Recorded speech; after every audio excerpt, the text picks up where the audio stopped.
Hey, everybody, it's Michelle. Welcome to a new season of Ask the Brand Therapist. Just popping in to give you a quick heads up on what today's session is all about. Now, I don't know what you have planned for this new year, but I can only imagine there is something that you have put as your big goal for the new year, right? And it could be as big as writing a book or stepping into a new role or stepping into doing a side hustle or just getting out on LinkedIn and doing content. I know there's something that you have put in your mind more than likely, but guess what? It's hard to take action. We're just kind of scared and we start downing ourselves. We don't really kind of know which way to go and all the things. And I know I have felt that way many a time. In fact, this episode highlights two of the stories that I share that I have been scared out of my mind and just got confused and all the things. And I only wish I had known these 4 concepts that my guest today, Jen Laffin, is helping us. I mean, she is so brilliant about things that we all experience and giving us analogies that really stick with you so that you can kind of relearn and redirect that inner critic, imposter syndrome, inaction, all the things, all the fears that block us from the things that we really want on our next big thing. And the personal branding work I do, I know firsthand how it feels. And that's why I am adamant that we all need our own lane and our own roadmap. And you'll hear me talk about this in the episode. But tune in today because you're going to absolutely adore what Jen has to say. This is a quick, actionable episode. She's even giving us access to her goal journaling PDF, which I've already grabbed. So join us and let me know what you think. As always, reach out to me on LinkedIn, the social media platform I hang out on. I would love to know what you thought of this episode. And if you want to put it out publicly, like I have put out my big goal, reach out to me. Reach out to someone on LinkedIn, get an accountability partner, just make it known. But at the end of the day, take action. I would love to hear your thoughts on the episode. And I would absolutely love it if you could follow the show and give it a rating, a review. So I really appreciate it in advance. Let me know what you think of my announcement. I'll be talking more about it, but I'm really thrilled to put something out publicly, and I hope you do too. So let's get going with today's episode.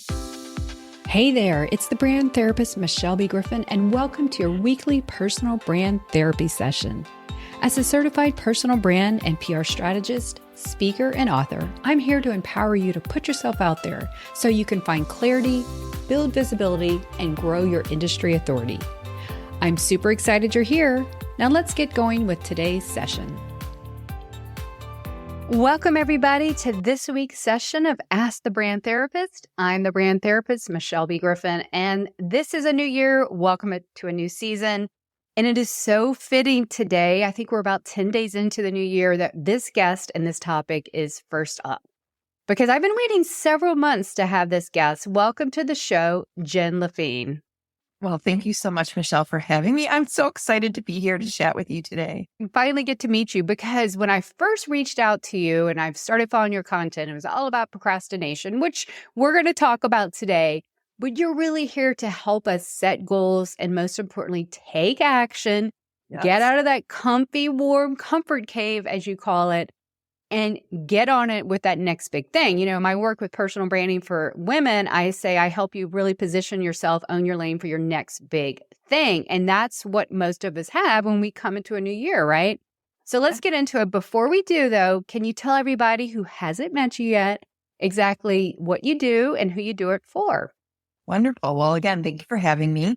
I'm Jen Laffin. I am a success coach. I basically help goal setters become goal getters. And I do that by helping people navigate the discomfort that comes when they set big goals, because discomfort is always a part of our journey of growth. And unfortunately, so many people have taken that discomfort to mean that they're doing something wrong and that they should stop. And so I'm there to help them navigate that journey and get to the finish line. It's very, very rewarding work. I absolutely love it. I love that too, because it's very kind of parallel to what we do. We were talking in the green room before we went live. We both talked about how we have our roadmaps to get people, our clients, to where they want to be. So this is a big thing for me. My backstory, when I wanted to leave my job, I'd hit my growth zone and fulfill my dream that I had in my 20s, which back then was to have my own PR agency. Back in the day, I discovered the power of digital. And then I realized at that point in time, I could really have a digital practice and branding. But guess what? Instead of taking action and doing all the right things, I stayed stuck in a professional hamster wheel, consuming content and courses and credentials, and just floundered. And I felt like every day was Groundhog Day. I don't want anyone to do that. So there's probably people who have big goals and big dreams. And even if it's not even big, right? It's just something you want to do. Where do we start? That is so critical. Well, first of all, I want to just mention, I'm so glad you shared that story and that experience that you had when you were just starting out and how you stayed stuck in consumption mode. Because I think it's important that people hear these kinds of stories to understand that they're not the only ones. They're not the only ones who do that, because a lot of times we don't know what's going on with other people. We think that it's just us and that there's something wrong with us, that we can't move forward. So thank you for sharing that. It is a natural, biological part of our growth. And one of the things that I talk about in my content and with my clients is this concept of the primal brain, which is that part of our brain, that really, really old, ancient part of our brain that does not want to see us grow. It loves familiarity. It craves comfort, and it will do anything that it can to keep us in our state of comfort. And I refer to this as the comfort cave. I mean, if you've heard of comfort zone, kind of the same thing, but it kind of brings it all together with the whole primal brain. Anytime you are trying to grow, the primal brain starts getting really nervous, because remember, it doesn't want to see you grow. It has three purposes: keep you safe, keep you alive, and keep you lazy. And it does that by controlling thoughts and emotions that when you do try to step outside and grow, it'll send you things like doubt. It'll send you things like perfectionism, confusion, comparison. It will send you all these roadblocks to try to get you to stay in your comfort cave. Okay. But once you learn that this is all made up and that there really is no danger in you leaving your comfort cave, you can learn how to override that discomfort and those roadblocks to be able to start your journey towards success. Love that. I absolutely love the comfort cave. I always said, like everyone else, the comfort zone to your growth zone, which I have a whole signature talk on, the PYOT, a framework, the PYOT zone, the put yourself out there zone. This is also interrelated. And also, when Michelle J. Raymond and I wrote the LinkedIn branding book, we did a LinkedIn confidence survey. And I think in our first chapter, we have identified almost 30 fears that people feel. And they're all made up. And I love that you said, I always say we can't control it, but we can contain it. But you're kind of putting a wrench in this and saying, you may be able to do this. So please tell us more, Jen. This is fascinating, because I know there's people on the sideline. Maybe they have stories like me or something. We all have our individual stories, but we all, I'm sure at some point in life, want bigger things, but our inner self holds us back. So what's the next step? Well, I think it's important that we remember that one of our greatest powers is our power to choose and to make choices for ourselves. Okay. So when you do bump up against discomfort because you're doing something new, because you're growing and you're leaving your comfort cave, when you bump up against that, you have a choice to make. You can choose to retreat and go back into your comfort cave, or you can choose to ride the discomfort out and keep moving forward. And there was some research done on this topic, and unfortunately, I cannot remember the name of the researcher. She was a brain researcher. And she said that the discomfort that you feel when you are doing something hard lasts about 90 seconds. And if you can ride through those 90 seconds, you can get to the other side and see that there really was no big deal with you, trying something hard, whatever it is that you're trying to do that's causing you that discomfort.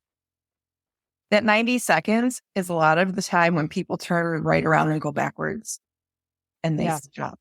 They come this close to the make it through line.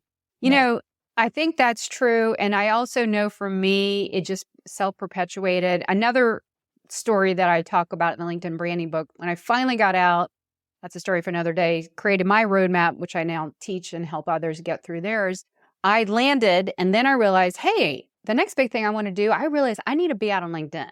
But then I stayed on the sidelines in my comfort cave for 9 months. 9 months, right? Crazy. And the more you think about it, the more you get deeper into it. So it's almost like, had I known there was only 90 seconds of discomfort, I probably could have done it. In fact, when I wrote that first post, December 31st, I went, oh my gosh, that was nothing. Why did I procrastinate? I mean, it wasn't nothing, but it was much more, it wasn't bad. I didn't die. And no one's like saying you're an idiot or whatever, laughing at you. We all think at our own little primal brains. But always, as you know, I think Tony Robbins said this at some point, and I say in the book, the pain of staying stuck is far worse than getting out there. So, okay, so 90 seconds, not so bad at all. So I want to just comment on that Tony Robbins quote. The thing is, though, that when we go back to our comfort cave, even though we are uncomfortable there because we know we don't want to stay there, we know we want to grow, but we can't make ourselves leave. Okay. Just being stuck there because it's familiar to us is comfort. So yeah, it's comfort that feels really yucky, but it's still, according to the primal brain, is comfort. The other thing too that I want to mention is, like you had said, so many people, I hear this from a lot of people that I work with who are working also on building their presence on LinkedIn as part of their own personal and professional goals. They're always afraid to make that first post, and they think it's just near impossible. And like, people who are posting regularly must have magical powers or something. That is not true. Everybody struggles with their very first post. It's just, again, it's biological. But the thing is, once you do it, you realize it's not a big thing. And then you assume the identity of someone who posts regularly, because now you can say, I'm someone who posts regularly on LinkedIn. And it's not as big of a deal every time. But again, it's just like getting over that hump and pressing publish or send or whatever it is that is holding you back. You just have to push yourself over so that you can become the kind of person who does that kind of thing. Absolutely. I always say in that talk I have, the power and the payoff of putting yourself out there. So you get more, the action you take, small as it is, it brings you one step closer. You get more clarity and confidence and then just commitment. And the one thing I will bring up is that you can't just, or you shouldn't, because I've seen this firsthand with myself. You can get out there and, do it. And then you're like, and you get lazy or go back. And then it's harder to get it back out there the second time. I have this concept I teach called your self-trust bank. And if you imagine like a piggy bank, not a real one, but an imaginary one. Okay. And anytime that you do something that you say you're going to do, so whether it's publishing a post or sending in a difficult email, having a conversation, whatever it is, anytime you do show up and do what you say you're going to do, you're making a deposit in your self-trust bank. The harder those things are, the bigger the deposit is. Okay. So you want to get a nice, big, fat self-trust bank, because when it comes time to do really big, really hard things, you want to have a nice, big self-trust bank. Now, the problem comes, however, if you say you're going to do something and then you don't do it, you're emptying your self-trust bank and you need to start all over again. So we want to build up those nice, big, like, I'm someone who does what they say they're going to do. Have that nice, big, fat self-trust bank so that when it comes time to do that hard thing, you've got a whole bunch of confidence that you can pull from, because you can say, look at all of these things I said I was going to do and I did. This is going to be just like those things. It's not going to be a problem. Consider it done. I love that analogy. You want to be rich in self-trust versus being broke. And being broke is just going back to where you started. So I know one of the other things we talked about is that people might get out there and maybe it doesn't work as much as they thought. And you're here to tell us that it's data. So can you give us more information about that part of this whole comfort cave, getting out there zone? I love to say that mistakes are data, because we've been raised and ingrained with the thought that making mistakes is bad, failing is bad. We attach a lot of extra stuff to these mistakes and failures that doesn't need to be there. So when I try something and let's say I don't get the result I wanted, I could look at it as a mistake. I could look at it as a failure. I choose to look at it as data. Here's one thing that I tried that didn't work. I don't need to attach any kind of shame to it or guilt or blame or, use that as an excuse to stop moving forward, which is one of the reasons that I believe like there's almost nothing you can't do if you're willing to go for it and just keep adjusting your journey. For every time that you find a way that didn't work, try something else until you find something that does, because as long as you keep trying, you absolutely will find something. I love that you call it data, and I called it testing in the last few months. I'm like, Michelle, whatever you did, or if you have to redo this, you're just testing things. And that makes me feel inside my self-trust bank, Michelle, you're not failing. You didn't do it wrong. You're just testing. And that's what scientists and creators do. If you want to get something, we all know Einstein supposedly took 10,000 tries to make the light bulb. Who knows at this point in time if that's, true or not, but I'm sure it was a lot of iterations. No one nails it on the first time. I mean, the true greatness comes from getting out there, flexing muscles, building reps. So we're just testing. That's another comforting statement that we can give ourselves as we step out of that cave. We're arming ourselves with armor, so to speak, with these facts. The 90 seconds, it's just data, it's just testing.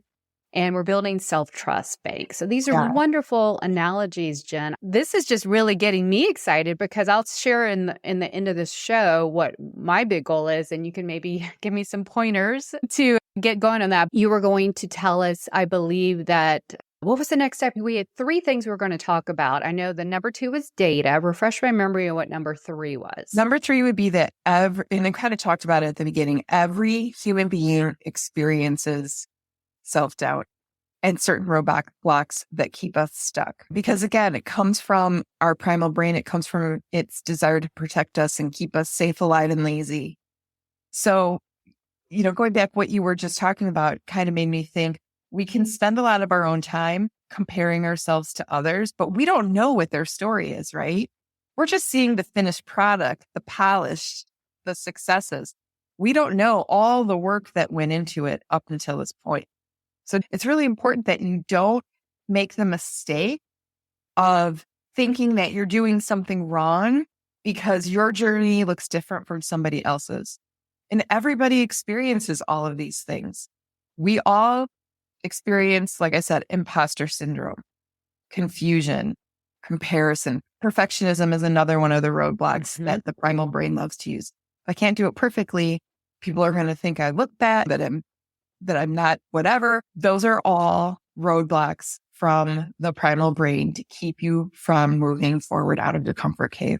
I know those so well, those P words, permission, you needing permission from some unknown source that never comes, procrastination and perfectionism is like the 3 Ps. Yep. I want to go back to comparisonitis because that's a big one that struck me. I'm going to tell another story here. A couple of weeks ago, I saw a post that just shouted out someone else who was sort of in my field, but not really. And for some stupid reason, I just took it all in and then got really jealous. What? It was the weirdest thing because my whole brand is about empowering people. And then it's like some force just hit me with this comparisonitis and I crumbled inside and I got all crazy. And the next day I woke up and well, that was stupid. That's why you do what you do, Michelle. You are not succumbing to your own philosophy because one of the things I'll tell you now, what I want to do for this year is write my book called Own Your Lane. And when you know that you're completely clear and defined and positioned for the way you and only you can do it, 100% makes you feel like, okay, well, I'm not going to look off on the side of the road too much. Or if I do, I'm going to just get right back on track because that's their lane. They're owning their lane and succeeding. I'm not that. And so that's one of the things that I really want to stress. And why the work I do is because when you are positioned the way you should be, you feel really good inside and then you feel good for others. You don't feel like envy. That's another one. Comparisonitis. So that's what I'm really here about. And I love that you brought up comparisonitis because it's a big one. Well, and I think too, going with that example you just gave of seeing someone else getting a shout out right away, I think that could possibly be your primal brain knowing that you are the kind of person that is an equal playing field with that person, but it wants to kind of knock you down so that you are like, oh, I'm a complete failure. I'm just going to quit, stay in my comfort cave. There is no rationality to the primal brain at all. I tell my clients that when your doubt and your comparisonitis and your perfectionism and all of that stuff, when it gets the loudest is when you are about ready to level up, because it's like the primal brain is like, oh my gosh, this is it. Like there's big changes coming and I get really nervous about changes. So I'm going to throw everything I've got at her and see if I can get her to stop moving forward, because we don't know that we can override that doubt, continue with our journey. I love the word override, because I have posted about, we all have it. I don't know that you could kind of control it, contain it is the word I use, but I love that you're stepping up with the word override. Yeah. This entire episode we're talking about is really just helping us override that. Now, I know you had a bonus thing you wanted to teach us about today. So one of the concepts I love to teach is doubting your doubt. And I had this experience, and I talked about this on my podcast, where I was designing a brand new offer, but I did it as almost like a science experiment. And I had 2 pads of paper next to me. And one of them, I was writing my plans for my new offer down. And on the other pad of paper, anytime I heard my doubt send me a message, I wrote down what it was. Okay. And it was things like, no one is going to be interested in this. Who are you to be offering something like this? This is never going to work. All of those things that your doubt tells you, if you listen for them, you can learn to pick them out, and then you can examine them. Is this true? Is it helpful? So the first example was, this isn't going to work. Do I know if this is going to work? No, I don't. But I can guarantee that if I don't move forward with the offer, it's not going to work. Is that statement helpful to me? No, not at all, because I'm growing my business. You have to become almost like an observer of your thoughts. And a lot of times we may not catch the thought exactly, but we can recognize the feeling in our body. It's almost like maybe sometimes it's a heaviness or an uncertainty or like a dread. When you notice that, start tuning into what your body is telling you and be like, what is going on here? And then ask yourself those 2 questions. Is this true? And is it helpful? And if it's not, doubt your doubt, let it exist as it is. Just say, thank you for your concern, and keep moving on. Yeah. So we really have to be self-aware. And that was what I spent a lot of time this past year doing. I like to say you either feel friction or flow. And flow is when I find we're really doing the stuff that lights us up and helping us. And it's just kind of like back on our path, So this is so good. Doubt your doubts. Ouch. We almost have to be quiet a little bit and kind of go inward, because you don't hear those doubts or recognize them when you're going a mile a minute. You don't have to necessarily get quiet and do that. But when you're planning something big, I think that might be a wise to get some clarity and quiet. And I think too, like we've been taught that every thought we think is the truth because it came from our own mind, right? Sometimes those things are not true at all. We were never taught that we can question those things. And so we spent however many years we've been alive believing every thought that comes from our head. Because it comes from my own mind, it must be my truth. Learning how to be an observer of your thoughts and where is this coming from? Is it trying to protect me from something? Is another question. Do I want to accept this as my truth? And if not, change it. You have that power to do that. Just because you believe something your whole entire life doesn't mean that you can't believe something new. Beliefs or make us or break us. We've had a complete session on retraining our brain to get out there and do that big thing you're here for. I always like to have one actionable tip or takeaway from my expert guests on the topic we're talking about. So what would that be, Jen? What would the first thing people need to do, think, or take action on to get that big goal moving forward? One of the things that I practice daily is goal journaling. And it is a way that it's a super fast process. I sit down, I have a process that I follow, and it includes powerful thoughts because I decide ahead of time how I'm going to feel about something and what I'm going to think about my goals for the day. Because if I don't decide ahead of time, my doubt might try to decide for me. A very quick process that I go through where I list out my goals every day. I list out the feelings I want to feel about them. the thoughts I want to have about them, and I choose one action step that I can take that day toward my goal. And the thing about doing this process daily is then you always have it top of mind and you know exactly what you need to do that day. So I would like to offer to your listeners my goal journaling PDF that they can download and just kind of follow through my process.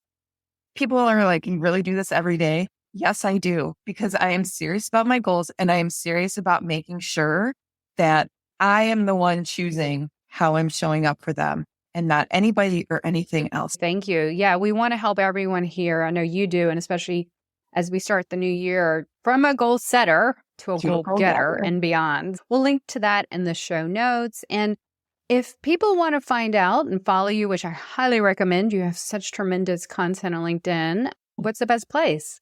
Well, my website is www.jenlaffin.com. And we were kind of joking about this before we started, but my last name is spelled Laffin, even though it's pronounced Laffin. Also, I'm very active on LinkedIn. That's where I pretty much live and spend my time. I share a ton of content there, so you can reach out to me there as well.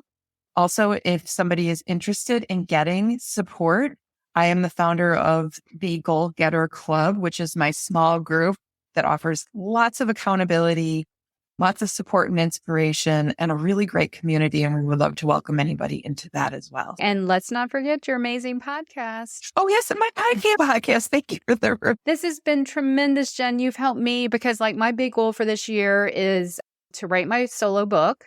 I had sort of announced it a little bit sheepishly last year, and I realized I was doing too much. I had to kind of go back and reset.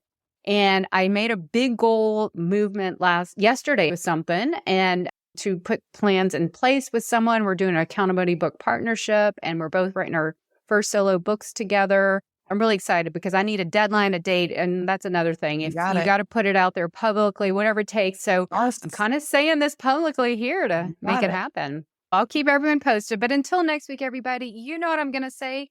Keep putting yourself out there. You have a brand to build, a message to share, and people to impact. I'll catch you next week. Take care. That's a wrap for today's brand therapy session. Are you ready to get visible and build your personal brand? Then head on over to thebrandtherapist.io and grab my free resources to get unstuck and get going today. And until next time, thanks for listening.